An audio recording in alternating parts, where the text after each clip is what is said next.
So let's look ahead to some of the betting angles before Tuesday night. Bucks lead in this series, 3-2, by the way, 3 straight wins in this series.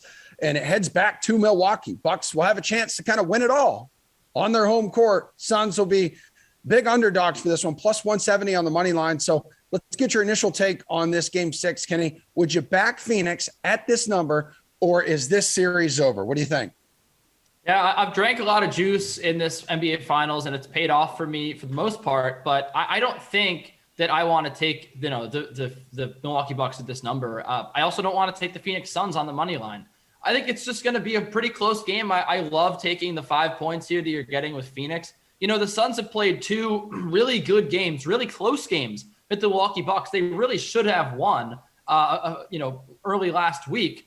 And then they collapsed late, let the Bucks back into that game in Milwaukee. They steal that one. And then, of course, you get game 5 was just, Milwaukee just played really, really well. So the bottom line here is that the Phoenix Suns, I don't think, are out of it quite yet. They shot the ball really, really well in game 5. And I think that they can shoot the ball again well on the road. They've shot better on the road than the Bucks have shot on the road. But in general, I like where this team maybe my doesn't. Yeah, wow. Team is headed. Look, DeAndre Ayton has given them a lot. Devin Booker continues to score the ball, and Chris Paul came back in game 5. Chris Paul played really well. So as long as you're going to get a good Chris Paul, I like the Phoenix Suns' chances here. The Suns are the Bucks have just shot really well, and there probably is a bad shooting net around the corner, but they're at home. The stats would tell you they shoot well at home. I'm not sure that it's going to be that bad. Nick, have you been drinking a lot of juice in this series as well?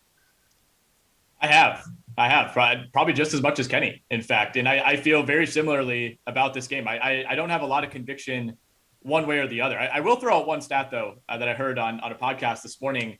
The team that is leading 3-2 heading home for game 6 with a chance to close out the NBA Finals, all time, those teams are 10-1 in those game 6s. So history is on Milwaukee's side when you're the lower seeded team and you can close out the series in 6. With that said, this Milwaukee Bucks team that we've watched the entire postseason has been so inconsistent.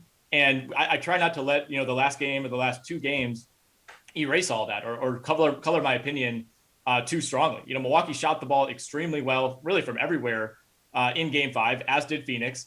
I think there's a chance that at least one of those teams, if not maybe both, regress. And we see kind of more of a grinded out game. I mean, there was a time that I want to say, I think it was 13 possessions in a row.